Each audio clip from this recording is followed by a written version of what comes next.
Il était prévu donc, à l'adresse précédente, une conférence annoncée depuis 2 ou 3 mois déjà, pour laquelle l'association Égalité et Réconciliation avait loué à cette salle privée, pour je crois 1200 € une des 3 salles. Cette conférence était annoncée de longue date. Il y a un contrat, donc c'était Égalité et Réconciliation, etc. Donc tout existait dans les formes, le sujet était bien établi, la France, l'islam et les banlieues. Donc il y avait a priori soit aucun problème, soit s'il y avait problème, l'interdiction aurait dû survenir bien avant. Hein, voilà. Donc là on remarque une espèce de procédure perverse qui se met en place systématiquement, notamment avec Dieudonné, pour ceux qui connaissent. C'est-à-dire que des soi-disant antifa, une bande de guignols non identifiés, soi-disant d'extrême gauche, collent 2-3 affiches en disant, je sais pas quoi, le fascisme ne passera pas, ou ce genre de phrases. La préfecture fait semblant d'avoir peur d'un soi-disant trouble à l'ordre public où il y aurait des affrontements physiques entre des ordres d'antifa et des méchants fachos. Semblant d'y croire, alors que je crois que tout le monde sait très bien que depuis déjà un certain temps, et grâce notamment au travail qu'on a fait avec Dieudonné, il y a très longtemps que les soi-disant antifa ne décèdent plus qui peut parler dans les banlieues, et notamment si M. Alain Soral a le droit de discuter avec les gens de Vaux-en-Velin. Je crois qu'il y a très longtemps que vous leur demandez plus leur avis, je crois, et c'est tant mieux. Mais la préfecture fait semblant d'y croire, et demande au maire de faire un arrêté d'interdiction, sous prétexte de risque de trouble à l'ordre public. Et le maire, il se trouve là devant Vaux-en-Velin communiste, qui est un ami du maire de Vénissieux, et qui est sur la mairie de M. Gérin, qui est très en pointe sur l'énorme problème des burkas en France. Je remercie d'ailleurs les filles en burqa de l'avoir enlevé pour venir m'écouter. Merci, c'est gentil. Voilà, donc on est dans un truc qui en fait est la manière démocratique, puisque la démocratie ça existe, d'empêcher un homme public français de venir parler au nom de l'égalité et de la réconciliation, avec d'autres citoyens français, qui pourtant me semble très nécessaire compte tenu du climat actuel. Voilà, le système bien pervers et bien organisé fait en sorte de m'empêcher de m'exprimer publiquement, mais comme on est quand même en France, en démocratie, la police est là, mais finalement fait rien, gentiment, ils sont un peu emmerdés de ce qui se passe. C'était samedi soir, ils auraient préféré regarder le match de foot. Et finalement, on trouve une solution de rechange. On est accueilli par un ami, il y a des amis partout, beaucoup plus qu'on le croit d'ailleurs. Et finalement, ceux qui se sont fait avoir, c'est ceux qui sont venus, à qui on a dit que c'était annulé et qui sont repartis, parce que le but était celui-là, pour que demain, les antifas sur un site internet où ils sont 2 et lus par 3 avec 8 pseudos, pour faire croire qu'ils sont 12, vont dire qu'ils ont chassé les fachos des quartiers et qu'en gros, ils empêchent, ils contrôlent soi-disant le terrain et ils vous protègent, vous, évidemment, Français immigrés des visins racistes comme moi, tout en étant d'ailleurs par ailleurs anti-musulmans, ce qui commence à poser un problème schizophrénique, puisqu'ils sont antiracistes d'un côté et anti-musulmans de l'autre. Et malheureusement, il se trouve qu'aujourd'hui, cette personne qu'ils attaquent est en même temps celle qu'ils agressent. Et que finalement, ils en protègent une contre eux-mêmes. Hein, puisque donc on est dans la schizophrénie de l'extrême gauche actuelle, qui est à la fois antiraciste et anti-musulmane, mais il se trouve que compte tenu de la sociologie française, le musulman est aussi le maghrébin ou l'homme de couleur, et ça c'est la contradiction dans laquelle se trouve aujourd'hui Besancenot, qui pilote ma persécution, comme vous avez pu le remarquer en haut lieu, et qui les conduisent aujourd'hui, comme vous l'avez vu sur les vidéos qu'on a faites avec Dieudonné, où on prend des coups pour essayer de faire comprendre ce qui se passe, parce que malheureusement, il n'y a que comme ça qu'on peut le faire, hein. C'est en prenant des coups pour que les gens voient. Vous savez, je fais comme ça, il y a le sniper, comme ça vous pouvez identifier le sniper. C'est un peu ça l'idée, on prend des coups pour que vous voyez qui les donne, quoi. Voilà. Et c'est finalement une espèce de situation étrange où des antifascistes qui sont déguisés en fascistes, il suffit de les regarder, au nom de l'antifascisme, frappent aujourd'hui des jeunes filles musulmanes, côte à côte avec des authentiques Français patriotes comme moi. C'est les manifs qu'on a vécues pendant la liste antisioniste, c'est la manif qu'on a vécue à Denfert-Rochereau quand nous étions venus avec des drapeaux français défiler pour Gaza. Et il faut savoir que la police a fait en sorte, comme elle le fait à chaque fois, qu'il n'y ait pas de drapeau français dans les manifestations pour Gaza, pour qu'on voit bien à la télé qu'il n'y a que des drapeaux algériens, marocains ou du Hezbollah, et qu'après, par contre, les manifs du CRIF, elles, pour Israël, elles, à ce moment-là, il n'y a que les drapeaux français, évidemment, car vous savez bien que, effectivement, les patriotes français sont dans le camp du CRIF, et pas dans le nôtre, voilà. Donc là, on comprend bien, par le vécu, ces espèces de procédures de domination et de manipulation assez subtiles, qui sont la démocratie. La démocratie, c'est la manipulation subtile. Dans un régime non démocratique, on aurait été emballé, un peu passé à tabac, donc il ne faut pas se plaindre, c'est pas si mal, voilà. Mais c'est vicieux, voilà, c'est vicieux. Et donc vicieux, c'est-à-dire que malheureusement, il y a des gens qui ne comprennent pas. Et donc notre boulot, votre boulot aussi, c'est de relayer, et du côté des nationaux et du côté des Français, on va dire plus récents, parce que moi j'ai cette double étiquette, j'en parlerai un peu après, de faire comprendre à ceux qui n'ont pas compris, en gros, bah, finalement, qui sont les méchants, qui cognent, qui a le pouvoir, et peut-être, sans parler d'amis, etc., qui sont les ennemis les plus dangereux, les ennemis principaux, et surtout les ennemis qui ont les moyens de vous faire du mal, parce que c'est ça le problème, parce qu'on peut très bien ne pas aimer Le Pen, il faut quand même que vous croyiez que Le Pen n'a pas le pouvoir en France, hein, et qu'il y a deux types d'individus aujourd'hui qui sont obligés de marcher à l'ombre, et qui ont des problèmes avec la police, c'est Le Pen et les musulmans, c'est intéressant. Je profite d'ailleurs de cette petite aparté pour remercier quelqu'un qui nous a aidés à essayer de débloquer la situation, sachant ce qui nous arrivait, qui m'a appelé alors qu'il était malade, qui m'a appelé tout à l'heure sur son portable pour essayer de faire, qui nous a d'ailleurs donné un avocat, parce que nous avons essayé de faire un référé heure par heure auprès du tribunal administratif pour contester l'annulation de la salle, parce que s'ils l'ont fait à midi, c'est pour nous empêcher de nous exprimer. Et cette personne que je voudrais remercier, qui n'est pas tout à fait sur notre ligne, mais qui est quelqu'un de respectable, c'est Bruno Gollnisch. Bruno Gollnisch nous a aidés à faire en sorte que cette réunion se tienne ce soir, car même s'il n'est pas tout à fait sur ma ligne, c'est quand même ce qu'on peut appeler chez nous un honnête homme, c'est-à-dire quelqu'un qui est pour le débat, et qui est un homme de foi, et qui en tant qu'homme de foi catholique respecte les autres hommes de foi, et avec les coups qu'il a pris, il a bien compris que pareil, il avait des ennemis bien plus violents, bien plus puissants, et bien plus haineux de la France qu'il aime que peut-être certaines personnes ici qui ne sont pas sur sa ligne, parce que d'ailleurs personne n'exige ici, je n'ai jamais exigé que quiconque en sortant d'une réunion que je fais aille voter pour qui que ce soit. On essaie simplement d'aider les gens comment dirais-je, à approfondir leur culture citoyenne, car la démocratie, c'est des citoyens qui votent, mais des citoyens qui votent parce qu'ils comprennent ce que c'est que la machine politique. Et qu'il est bien évident qu'aujourd'hui le système démocratique, c'est de faire voter les gens, mais en les abrutissant au maximum pour qu'ils votent effectivement à la fin pour Obama, enfin voilà, on n'annule pas les élections, mais on fait en sorte, en abrutissant les électeurs et en réduisant le système électoral à une absurdité, à ce que de toute façon, les élections ne servent strictement à rien et que ce soit un énorme montage bouffon. Voilà. Donc on est là ce soir pour essayer de faire monter le niveau de conscience citoyenne par un dialogue constructif. Voilà. Donc ça, c'était remarque. Donc on voit bien aujourd'hui effectivement que finalement des gens d'extrême gauche qui sont une poignée ont immédiatement obtenu de la préfecture qu'elle donne l'ordre au maire de supprimer notre réunion. Donc on voit bien qu'il y a une connexion. Petit groupuscule d'extrême gauche, préfecture de police, et le maire communiste, mais sur une ligne très très anti-Bourka, visiblement était très content d'annuler la réunion. Les électeurs de Vaux-en-Velin font ce qu'ils veulent aux prochaines élections, mais enfin visiblement ce monsieur-là ne fait pas partie de nos amis. Voilà. Hein. Dernière remarque, il est évident que grâce au travail qu'on a fait aussi avec Dieudo et grâce au travail que vous faites aussi, les histoires de troubles à l'ordre public ou des soi-disant antifa prétendraient nous empêcher de discuter entre nous. Cette période est passée, elle a existé. Ils n'oseraient pas mettre les pieds à Vaux-en-Velin, nous le savons tous, hein, car nous les chasserions ensemble. Et c'est ça qui est intéressant, c'est qu'aujourd'hui, cette extrême gauche néocoloniale a cessé de vous traiter comme des enfants. Hein, parce que ça, c'est insupportable. Hein, c'est ce qu'on appelait l'indigénat, hein, qui a existé sous Julien Dreyde pendant des années. Et on vous donnait 2 ballons de foot, 3 ghetto blasters, et vous faisiez exactement là où on vous dit de faire, ce qu'on dit normalement aux chiens. Cette période-là, au moins, est révolue. Hein. Bon, Julien Dreyde vient d'échapper à la justice grâce à ses puissantes relations, mais je pense que sa crédibilité en banlieue et de toute son organisation, soi-disant, qui s'appelait SOS Racisme, et donc, dont on a compris d'ailleurs, au bout de 25 ans, que c'était pour sauver le racisme, parce que je crois que sans SOS Racisme, le racisme aurait disparu depuis déjà les années 85.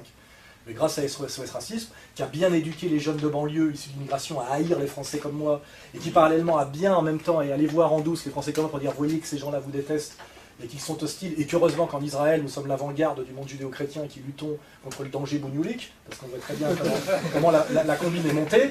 Hein.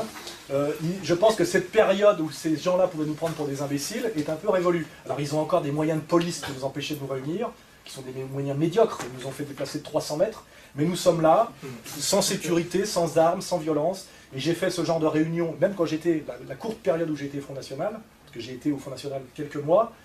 On sait pourquoi j'y suis allé. D'ailleurs, si des gens veulent le savoir, si quelqu'un veut que je leur rappelle pourquoi j'y étais, je leur rappellerai. C'est pas comme il y a marqué sur les affiches que j'en ai été viré parce que trop extrémiste.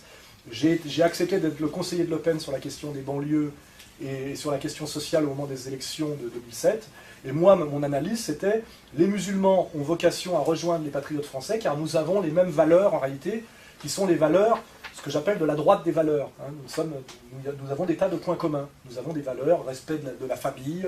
Nous sommes finalement ensemble très éloignés du monde décadent, gauchiste, de la gay pride et de la technoparade. Et c'est dommage de nous faire la guerre entre nous, alors que quelque part, nous partageons beaucoup de choses en commun. Voilà. Il y a un certain respect du patriarcat, un certain respect des valeurs classiques, etc. Ce que M. Gollnisch a parfaitement compris d'ailleurs récemment, en participant à certaines réunions. Voilà. Donc j'étais allé au Front National en disant, surtout que Le Pen était déjà très pro-arabe en politique étrangère, c'était le plus pro-arabe en politique étrangère de tous les Français. Je disais, de toute façon, être contre les voyous, c'est pas être contre les musulmans ou les gens de banlieue, car en banlieue, les trois quarts des gens sont contre les voyous aussi. Et les trois quarts des pères de famille de banlieue, leur rêve, ce n'est pas que leur fils soit un délinquant. Donc, il y avait quelque chose qui se passait pas mal. Et puis, il s'est passé autre chose qui fait que ma tendance a été marginalisée. Et sentant que l'anti-islamisme risquait de devenir une des mamelles du Front National de demain, ce qui permet, comme vous l'avez remarqué, Marine Le Pen de passer à la télévision sans que personne ne l'agresse, et que même que c'est Vincent Peillon qui se fait porter pâle, alors que dans le temps, ça aurait été le représentant du Front National qui aurait été viré. Là, maintenant, c'est le mec du PS qui ne vient pas. Bon, il se trouve que la tendance anti-islamique du Front a marqué des points, parce qu'avec l'anti-islamisme, on a droit aux médias et à la respectabilité, car personne n'injurie Marine Le Pen sur un plateau, alors que Gollnisch, les mecs ne le regardent même pas quand il lui parle. C'est assez étrange. Donc je suis parti du Front National en faisant une déclaration solennelle en disant pourquoi je partais, car j'étais contre la ligne anti-islam que je trouve moralement condamnable et politiquement peu stratégique, car en réalité il y a beaucoup plus de musulmans qui pourraient voter pour un parti nationaliste que de ceux qui vous invitent à la télé, mais qui ici constituent un puissant lobby, ne constituent pas un électorat, et qui en plus nous haïssent très très profondément, et qui haïssent d'ailleurs tous les patriotes du monde, et qui n'aiment aucun peuple solidaire et aucun peuple fier de sa nation et de ses frontières. Il faut savoir que ça se passe comme ça partout. Hein, voilà. Donc moi, c'était pas ma ligne, j'en suis parti. Donc j'ai été quelqu'un qui a tenté de faire quelque chose au Front National, qui, je le crois, était risqué, courageux et voué sans doute à l'échec. Je l'assume totalement. Je suis un type qui aime bien prendre quelques risques, quoi. Enfin, tenter des trucs un peu rock'n'roll. Voilà. Il se trouve que par ailleurs, dans ma vie, j'ai été 7 ans au Parti communiste, que je revendique aussi. Et j'ai quitté le Parti communiste pour les mêmes raisons que j'ai quitté le Front National, parce que j'ai constaté que ces mouvements, qui étaient des mouvements qui avaient encore une certaine indépendance, se sont soumis au système. Et en fait, nous assistons peut-être en ce moment à la soumission du Front National au système, comme j'ai assisté moi, à l'époque à la fin de Georges Marchais, à la manière dont le Parti communiste français s'est soumis au système, s'est soumis au Parti socialiste, dont Julien Drey dit des fois d'ailleurs sa langue fourche, il dit parti socialiste des fois. Il a du mal à distinguer les deux. Enfin bon, je ne m'apaisantirai pas sur ce sujet. Et donc en fait, ma position a toujours été une position de résistance au système, qui est, je crois, la pire chose. Et pour ça, il faut s'appuyer sur ce qui existe. Et il y a des gens anti-système au Front National, il y en a. Il y a des gens anti-système dans les banlieues, il y a des gens anti-système dans la police, il y a des gens anti-système, même Jean-Marie Bigard, dans le show business, il y a Dieudonné, il y en a partout. Et ce qu'il faut, c'est créer la fraternité des gens qui ont compris ce que c'était qu'un système de domination, le système de domination, comment il fonctionne, et savoir ne pas tomber dans les pièges, et ne pas aller systématiquement vers les ennemis qu'on leur désigne. Un peu comme on va sur le taureau va sur le foulard rouge, alors qu'en fait ce qu'il faut charger c'est le torero. Si on est un taureau intelligent comme ça, la corrida s'arrête beaucoup plus vite. Il n'y a pas de mise à mort. Si vous chargez directement le taureau, c'est pas vous qui finissez avec l'épée dans la tête. Alors que si vous chargez le foulard, comme on vous le dit de le faire, et ben à la fin, le torero repart avec la queue et les 2 oreilles. Voilà. Et donc on est quand même dans cette logique, nous, d'essayer d'être un peu moins bêtes et de ne pas faire là où on nous dit de faire, que ce soit Besancenot qui vous le dise, que ce soit Julien Drey, que ce soit Sarkozy, que ce soit je ne sais pas qui, enfin ils vous le disent à peu près tous la même chose, hein. C'est assez facile. Voilà. Donc on est là pour ça. Maintenant, on est là aussi pour aborder un sujet plus risqué encore, qui est de parler de la question de l'islam en France. Voilà. C'est une question, je le dis risquée, parce que moi j'ai un pied du côté des nationalistes français, ce qui est l'intérêt, et un pied du côté, une certaine sympathie pour les musulmans, pour des raisons qui me sont personnelles, intuitives, liées à mon vécu, etc., dont on pourra parler si on débat après un peu pourquoi. Parce qu'il y a des vidéos qui circulent avec des espèces d'extrapolations, que j'aurai des calculs. Parce que comme vous le voyez d'ailleurs, j'ai des calculs de réussite sociale très très subtils, parce que ce que je fais me rapporte, comme vous le savez, beaucoup d'argent, une grosse présence médiatique, des risques minimums. Je fais ça par intérêt Voilà, enfin oui, parce que c'est là qu'effectivement qui a gagné. Voilà. Bon, on pourra en débattre après, parce que je pense qu'on discutera un peu. Mais on est sur ce débat qui s'appelle la question la France, l'islam et les banlieues. Hein, voilà. Et moi, comme je vous le dis, j'ai une sympathie pour les musulmans, je suis un nationaliste français, et mon association s'appelle Égalité et Réconciliation. Et ce qu'il faut bien comprendre parfois, parce qu'on a du mal, c'est qu'on se réconcilie toujours avec l'autre. Hein. On se réconcilie avec celui qui est comme vous, c'est pas très difficile. Donc il y a quand même ici dans cette salle, ce qui est intéressant, des gens qui sont plutôt issus de la mouvance nationale, des gens qui sont sensibles à la question de l'islam pour des raisons qui leur sont personnelles, des gens qui se posent des questions.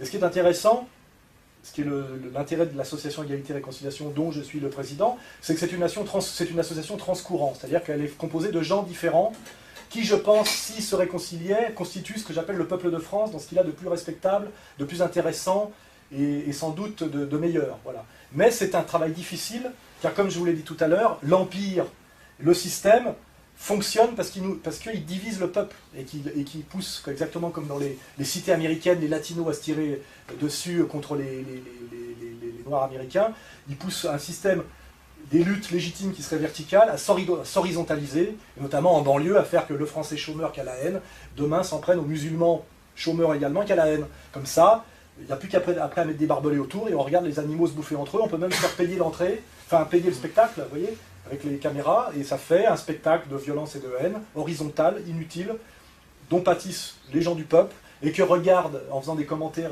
plus ou moins sophistiqués, les gens de la ville, la bourgeoisie, etc. C'est un peu ce qui est en train de se mettre en place de plus en plus en France. Donc moi, j'ai cette position intéressante et risquée, d'avoir un pied, un pied du côté des nationalistes, un pied du côté des gens des quartiers, parce que c'est un peu de là que je viens aussi, et donc je tente, de bonne foi, en sachant que c'est risqué, une médiation. Voilà. Et donc pour traiter cette question de l'islam et de la France, je vais vous lire un texte, peut-être que vous connaissez, qui circule un peu sur Internet, qui s'appelle « À l'ombre du minaret en flammes », que j'ai écrit pour essayer de créer, pas créer le débat, mais comme ce débat nous a été imposé, parce qu'on a créé un débat qui s'appelle l'identité nationale. L'identité nationale égale la question de la burqa. Donc on a bien compris, ça s'est réduit à ça. C'est vrai que ça fait partie du problème, et que c'est même un des trucs les plus visibles. Mais l'identité nationale, on va le voir, ça va beaucoup plus loin que ça, puisqu'à la fois les gens qui parlent d'identité nationale nient d'ailleurs qu'il y en ait une. C'est-à-dire qu'il faut défendre une identité nationale en danger, dont M. Besson nous dit qu'elle n'existe pas d'ailleurs, hein, puisque la France n'est pas une langue, n'est pas un peuple, n'est pas une histoire, mais il y a quand même une identité nationale, ce qui s'appelle de la métaphysique. C'est un peu, vous savez, comme le couteau sans lame dont il manque le manche.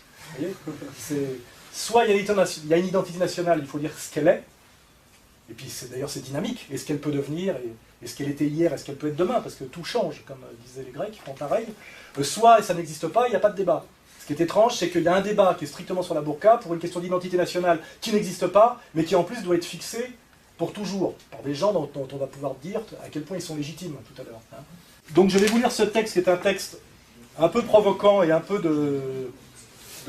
pour lancer le débat, et après, une fois que vous me l'aurez laissé le lire entièrement, je pense que ça vous fera venir des questions, et je vous demande, comme c'est un peu sauvage mais qu'on est très bien élevé, de lever la main et de parler les uns après les autres, dans un jeu de questions-réponses bien argumenté pour essayer de faire avancer les choses. Sachant que moi, je suis dans une médiation, je n'ai pas les réponses. Hein. Les réponses, comme dirait l'autre, si vous n'êtes pas d'accord pour jouer le jeu de la réconciliation, il n'y aura pas de réconciliation, c'est tout. Hein. Et puis moi, à un moment donné, je me sauverai, et puis c'est tout. Mais je vais tenter quand même, voilà. Donc je vais lire ce texte qui s'appelle « À l'ombre du minaret en flammes ». Voilà. Je commence. La critique du mondialisme, c'est la défense de la France. La critique de l'islam radical, c'est la défense de la France. Les Français sont exaspérés par la violence économique mondialiste. Ils sont aussi inquiets de l'arabisation de la France. Marine Le Pen, puisque je m'appuie sur Marine Le Pen pour ce texte, hein, donne donc l'impression de vouloir sauver la France, en s'attaquant beaucoup à la burqa, vous l'avez compris, elle est assez en pointe sur ce combat. Mais comme Milosevic, qui voulait sauver la Grande Serbie plutôt que la fédération yougoslave, ne risque-t-elle pas, dans les faits, de la précipiter dans la guerre civile? Et la guerre civile, n'est-ce pas ce que veut l'empire mondialiste, lui qui prospère partout, en Yougoslavie, au Liban, en Irak, sur les décombres des nations? L'empire qui est à Wall Street, et qui sait que pousser le salarié français paupérisé contre l'arabe, Quand je dis arabe, je veux dire l'arabe tel que le comprennent les Français de base. Parce que pour un Français, un arabe, c'est un maghrébin, c'est un saoudien, il ne sait pas. Donc moi, j'emploie les mots tels qu'ils fonctionnent pour le peuple. Hein, que vous pourrez après me donner toutes les leçons de sémantique sur la différence entre un maghrébin, un arabe, etc. Voilà. Quand je dis l'arabe, c'est l'arabe tel que le dit le mec du bistrot, c'est-à-dire le maire de Vénissieux de Vanvelin. L'arabe. Hein, d'accord, voilà. Moi-même, je sais ce que c'est, mais je joue au con. Hein, voilà. Voilà. Hein, voilà. Donc c'est l'arabe pour monsieur Gérin. Hein, voilà. Donc l'empire qui est à Wall Street et qui sait que pousser le salarié français paupérisé contre l'arabe lui coûtera moins cher que d'augmenter son salaire, lui redonner un emploi en cessant de désindustrialiser son pays. Qui sait que désigner l'arabe habillé en musulman comme responsable de ses souffrances lui évitera, lui, de passer à la caisse et à la casserole. Et c'est forcément électoralement efficace, puisque là où il y a le plus de Français qui souffrent de la crise économique, c'est là aussi où il y a le plus de musulmans habillés en arabe. Des racailles aussi, élevés à l'idéologie libérale de la maille, des meufs et du bling-bling, comme Doc Gineco et son petit pote Sarkozy Junior, dit Mosset, parce que vous savez que le fils Sarkozy fait du rap maintenant avec Doc Gineco, hein, sous le nom de Mosset. Mais de cela, étrangement, on ne parle plus, ils ne sont pas musulmans. Pourtant, ce ne sont pas les musulmans dans les quartiers qui volent, qui insultent la police et qui taguent. Quant au retour de l'assimilation, je veux bien, mais l'assimilation à quoi? À la France de Sarkozy l'américain, qui fait du jogging avec t-shirt New York Police Department et Ray-Ban? Quelle légitimité a ce faux français pour demander aux musulmans de s'assimiler quand lui et toutes nos élites politiques et culturelles assimilent à marche forcée la France au communautarisme anglo-saxon? Comment oser exiger qu'on en finisse avec le communautarisme quand on va chaque année prendre ses ordres au dîner du CRIF? Ce CRIF, qui après nous avoir dit que le problème en France c'était l'islam, vient de se prononcer pour les minarets. Pour les minarets, le communautarisme et la guerre civile. Plus sérieusement, comment s'assimiler à la culture française en banlieue entre la barre HLM Yuri Gagarin, la médiathèque Robert Schuman, membre du premier gouvernement Pétain, pour ceux qui ne le savaient pas, et le fast-food McDonald's? À la limite, moi aussi, je suis pour que les musulmanes enlèvent leur foulard dans l'espace public, à condition que les juifs commencent par enlever leur kippa. Parce qu'en centre-ville, on ne voit pas de foulard, mais des kippas. Et elles ont réapparu bien avant les foulards. Et même si je vous accorde que ces jeunes barbus de 3 jours, ces jeunes filles à foulard pour la frime et la drague parfois, sont agaçants, plus exaspérants encore sont les manipulations des autres, cette bêtise de tous, musulmans et gaulois, fonçant tête baissée dans le piège à coups de surenchère identitaire. Mais la colère ne doit pas nous faire oublier que l'arabisation de la France, j'emploie encore ce mot tel que je vous l'ai dit tout à l'heure, est d'abord la conséquence de l'immigration, de cette immigration à marche forcée contre la volonté des peuples, de tous les peuples, français comme maghrébins, voulus par le mondialisme, au point de nous faire oublier d'ailleurs qu'islam ne veut pas nécessairement dire arabe. Alors au lieu d'aller au clash, en jouant le jeu du conflit de civilisation qui est le jeu de l'Empire, ne devrions-nous pas plutôt, nous les nationalistes, par patriotisme véritable, donner la parole aux Français musulmans, à ceux qu'on ne voit jamais dans les médias qui invitent de plus en plus complaisamment Marine Le Pen pour faire le sale boulot, car ce sale boulot, voulu par la classe politique tout entière, de la gauche Caroline Fourest à la droite Alain Finkielkraut, ce sale boulot du ratonneur, il faudra encore que ce soit la droite nationale qui le fasse. La bourgeoisie cosmopolite, elle, veut garder les mains propres. Alors plutôt que de tomber une nouvelle fois dans le piège de l'extrême droite, pourquoi ne pas donner la parole à cette nouvelle génération de Français musulmans, qui sont bien plus nombreux que les femmes en burqa? Exiger que cessent enfin de parler à leur place pour si mal les défendre Mélenchon le laïcard, qui croit encore que ce sont les papiers qui font l'appartenance à la nation française. Les juifs allemands aussi, M. Mélenchon avait des papiers en 1933, et ils ont bien dit à Hitler l'Autrichien qu'ils étaient plus allemands que lui. Sur le papier, ils avaient raison, mais ça n'a pas suffi. Que se taise aussi Vincent Peillon, le shoatique, qui regarde visiblement plus vers Yad Vashem que vers Gaza. Les musulmans français, ils s'en foutent de la Shoah, M. Peillon. Ce ne sont pas eux qui ont voté les pleins pouvoirs à Pétain, c'est la Chambre du Front Populaire. Quant à Julien Drey, l'antiraciste, pour lui, après de 25 ans de nuisances et d'arnaques, la messe est dite. Et même le gentil Ramadan, même lui, l'universitaire suisse, qui laisse aussi parler le musulman français, pour qu'il puisse dire enfin à son concitoyen gaulois qui souffre et qu'il côtoie lui sur le terrain et dans les quartiers, que l'islam n'est pas nécessairement une religion arabe, mais aussi une religion universelle, que ces valeurs sont aussi des valeurs de résistance au mondialisme qui nous détruit tous, et que s'ils sont de confession musulmane, en tant que Français, ils peuvent être aussi résolument contre l'immigration, le mondialisme et même l'arabisation du pays, qu'ils sont plus encore, contrairement à Cohn-Bendit, l'internationaliste, à Bernard-Henri Lévy, le cosmopolite, et à Besancenot, le métisseur, pour l'indépendance de la France, et même pour une francisation de l'islam. Et que rien dans les 5 piliers de l'islam, rien dans sa théologie ne l'interdit, au contraire.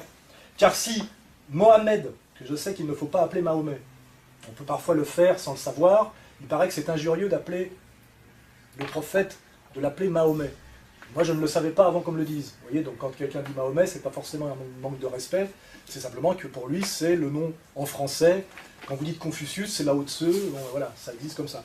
Donc, j'avais écrit Mahomet, quelqu'un m'a fait remarquer qu'il fallait dire Mohamed. Donc maintenant, je dirais Mohamed, mais bon, j'aurais pu dire Mahomet, parce que Mahomet, ça sonne plus français. Bon, si Mohamed est le prophète arabe de Dieu, comme Jésus était juif, ils se discutent d'ailleurs, mais bon, je veux bien l'admettre, moi qui suis chrétien, Allah, lui, est le Dieu de tous les hommes, et ses valeurs morales sont universelles, contrairement, par exemple, à celles de Philippe Val. Elles le sont beaucoup moins. Il n'y a donc aucune obligation que le musulman français se présente à nous, en babouche, avec coupole et minaret. Le chinois qui se convertit au catholicisme ne se fait pas débrider les yeux. Il ne renonce pas pour autant à construire ses églises ou ses mosquées avec des toits pagodes, en respectant l'architecture de son terroir. Pour ceux qui ne le sachent pas, qui visitent ou qui aillent sur Internet, ils verront aussi bien que les mosquées en Chine et les églises catholiques en Chine sont des monuments chinois. Voilà. C'est bien de s'en rendre compte. Voilà ce que les musulmans français, ayant enfin accès à la parole, et non plus les francs-maçons, doivent dire maintenant aux citoyens français de souche, qu'une mosquée n'a pas en France à être nécessairement un monument d'importation orientale. Je parle de son architecture. Que la foi authentique ne se réduit pas à ces signes temporels et contingents, et qu'ils sont donc eux aussi, ils peuvent l'être, surtout si c'est intelligent de l'être, contre les minarets inutiles et autres signes ethniques ou temporels dans l'espace public. Qu'en résumé, ils sont aussi contre le colonialisme. Car le colonialisme, il faut bien savoir que c'est universel. Il y a des gens qui peuvent se sentir colonisés de façon culturelle, vous voyez, par des signes culturels étrangers, et que cette peur leur fait passer à côté de valeurs qui, elles, sont positives et universelles.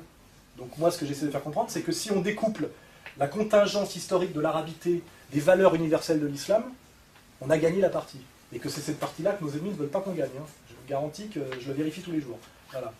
Le dire vite, clair et fort au peuple de France en colère, pour ne pas devenir demain les boucs émissaires de la crise pilotée par Wall Street, savamment relayée en France par le CRIF et Besancenot, comme vous avez pu le vérifier. Je pense qu'on on avait bien vu une fois chialer Besancenot devant. Il est très, c'est comme les acteurs, il sait bien chialer au moment où il faut. Oui, chez Ardisson. Il avait chialé devant le patron du CRIF, qu'il avait soupçonné d'antisémitisme. Pauvre petit. Moi, ça me fait chialer quand on me traite d'antisémite. Oh, c'est mon gros problème. Tu vas plus avoir de larmes alors. Ouais. Donc, de cette crise économique pilotée par Wall Street, savamment relayée en France par le CRIF, et dont Marine Le Pen, à ne pas plus y réfléchir, risque de devenir le prophète. Parce que sur le plan pratique, qu'il y ait loi ou ordonnance anti-burqa, on sait qu'il y aura une loi bientôt, c'est urgent évidemment, hein, la crise est là, comment dévoile-t-on les femmes dans l'espace public? On envoie des petits bleus, les mêmes qui étaient là tout à l'heure et qui n'ont pas bougé d'ailleurs, élevés aux droits de l'homme, arracher des fichus de force dans des lieux de non-droit peuplés de sous-prolétaires très nerveux sur la question du respect, là où même avec un ballon de football, ces mêmes flics ne peuvent déjà plus mettre un orteil. Hein. J'aimerais bien les voir à enlever les burqas des femmes dans les cités chaudes, moi. Les pauvres petits mecs payés 7000 balles avec des uniformes dessinés par Balmain. Je pense qu'ils iront. Vous pouvez être sûr qu'ils iront pas. Hein. Ils sont pas assez bien payés pour ça. Vous voyez. Donc, la loi anti-burqa, c'est du flanc, du signe et une déclaration de guerre. Pousser les musulmans humiliés à se radicaliser. Ça n'a pas réussi avec la loi sur le foulard, au moment de la seconde intifada, petit hasard. Alors on y retourne avec la burqa, peut-être avant de bombarder l'Iran. Iran qui, au passage, est musulman et perse. Comme quoi on peut être musulman et pas arabe, vous voyez. Parce que pour ceux qui n'ont pas de culture, les Perses ne sont pas arabes. Hein. Et pas du tout arabes. Mais ils sont très musulmans. Hein. Il y a un certain Ahmadinejad en ce moment qui fait bien le boulot. Hein. Voilà. Ils vont finir par l'avoir, leur guerre civile généralisée, nos mondialistes, pour qui toute nation solidaire et forte est un obstacle au futur gouvernement mondial. Ils vont l'avoir comme ils l'ont eu déjà en Yougoslavie, en Irak, au Liban et en Palestine. Hein. Voilà. Milosevic aussi, au lieu de sauver la fédération yougoslave, a voulu sauver la Grande Serbie. Ça, c'est pour ceux qui veulent sauver la France éternelle. Voilà. Et les Serbes ont eu la petite Serbie, avec la partition du Kosovo. Pour ceux qui s'intéressent au Kosovo, aujourd'hui, il y a un gouvernement musulman au Kosovo, mis de force par les Américains, sans même qu'on ait demandé leur avis aux Kosovars musulmans, qui demain se feront égorger par les Serbes dès que les Russes vont reprendre la main et qui seront chassés en Albanie. J'y étais, j'ai tout vérifié de A à Z, c'est comme ça que ça va finir. Hein. Voilà. Et les Kosovars musulmans, on leur a rien demandé. Rien. Hein. C'est l'Oucheka, c'est-à-dire la mafia albanaise, l'armée américaine, les agents anglo-américains sionistes qui ont monté la combine pour nous faire une petite république islamiste en Europe, pour bien foutre la merde, bien monter l'anti-islamisme, et puis bien montrer que le problème, effectivement, en Europe, c'est l'islam. Le problème, c'est quand on va voir de près au Kosovo, qu'on n'est pas Dantec, qu'on n'est pas caché au Québec pour cracher dessus, on voit qu'en réalité, ce sont les Américains qui sont soi-disant en train de nous protéger du danger du terrorisme islamique, qui ont de toutes pièces monté une république islamique au Kosovo, où d'ailleurs ils ont construit avec l'argent des Saouds des mosquées blanches wahhabites, dans lesquelles ne vont pas les musulmans kosovars qui pratiquent un islam turc. Vous voyez, c'est pour ça que quand on va voir, là on voit d'un coup la combine, c'est exactement le contraire de ce qu'on croyait, quoi. Hein. Voilà. Moi, il se trouve que j'y suis allé voir, donc effectivement, j'ai vu que ça ne s'était pas passé comme ça, quoi. Hein. Donc les Serbes ont voulu sauver la Grande Serbie, ils ont eu la Petite Serbie et la partition du Kosovo. Et souvenez-vous là aussi que Bernard-Henri Lévy, Kouchner, Glucksmann le Tchétchène, étaient tous pour les minarets et les musulmans. Il faut remarquer quand même, c'est étrange. Hein. C'est-à-dire que ces types-là sont toujours pour les musulmans, chaque fois que ça peut faire du tort aux musulmans, d'une certaine manière. Hein. Voilà. Bon, c'est pour ça que c'est compliqué. Hein. Ils sont tous pour les minarets, hein. Il n'y a pas de problème. Ils ont compris que ça énervait les Français, ils sont pour. C'est à ça que devraient penser les Français en colère avant d'emboucher les trompettes de la Reconquista. Et au lieu de regarder vers les identitaires hollandais ou danois, tous agents de l'Empire et sionistes, comme pour Dantec, le sionisme est un très bon marqueur, parce qu'on voit très bien qu'aujourd'hui on a tout à fait le droit d'être d'extrême droite si on est sioniste. Hein. Le problème c'est juste d'être anti-sioniste. Extrême droite, il n'y a aucun problème si vous êtes extrême droite sioniste. Hein. On le vérifie tous les jours et de plus en plus. Hein. Voilà. On a même un certain Éric Zemmour qui montre assez bien comment, quand on s'appelle pas Soral et qu'on n'est quand même pas trop ami des musulmans, on peut dire des trucs que si moi je le disais, je serais viré en 24 heures. Ceci dit, Zemmour n'est pas un imbécile du tout, mais on remarque bien quand même qu'aujourd'hui, il y a une parole qui s'est libérée sur certains sujets, mais elle ne s'est pas libérée pour tout le monde. C'est ça qui est bizarre, quoi. C'est-à-dire que Le Pen n'aurait pas le droit de dire ce que dit Finkielkraut ou Zemmour sur certains sujets. Zemmour, lui, a le droit. Pourquoi Il n'est pas sioniste, c'est pas vrai, il n'en parle jamais. Mais bon, on en parlera. Parce qu'il est plus malin que ça, moi, je crois. Voilà, c'est pas Finkielkraut. Hein. Voilà. Donc je dis, c'est à ça que devraient penser et les Français de souche qui rêvent de Reconquista, là c'est un peu pour les identitaires, et aussi les musulmans qui pensent aussi qu'ils font une guerre sainte et qui sont là pour coloniser l'Europe, parce que j'ai entendu des fois aussi des conneries assez graves de ce côté-là. Et je dis que qu'ils devraient plutôt regarder du côté du général Aoun, qui connaît lui la guerre civile, ses dégâts et ses buts et ses causes. Le général Aoun, que j'ai rencontré d'ailleurs personnellement, qui lui tend la main en véritable patriote libanais à Hassan Nasrallah du Hezbollah. Je pense que le mauvais exemple à ne pas suivre, c'est l'exemple yougoslave de Milosevic, qui est un exemple identitaire qui a amené à la destruction de la Serbie d'une certaine manière, mais que le vrai exemple de résistance intelligente à l'empire mondialiste et à ses manipulations, c'est la réconciliation dont peut-être vous-même n'avez jamais entendu parler, parce que je vous garantis qu'elle est très peu médiatisée, qui est le pacte qu'ont signé les chrétiens maronites libanais du général Aoun avec Hassan Nasrallah et qui constitue le front de salut national libanais, et c'est grâce à ça qu'ils ont vaincu pour la première fois l'armée israélienne sur le terrain. N'oubliez pas ça. Donc il y a vraiment des exemples quand on s'intéresse et qu'on va chercher les informations et la complexité du réel au-delà de la manipulation médiatique. Il y a tous les exemples d'espérer et de vérifier qu'on n'est pas très loin de la vérité.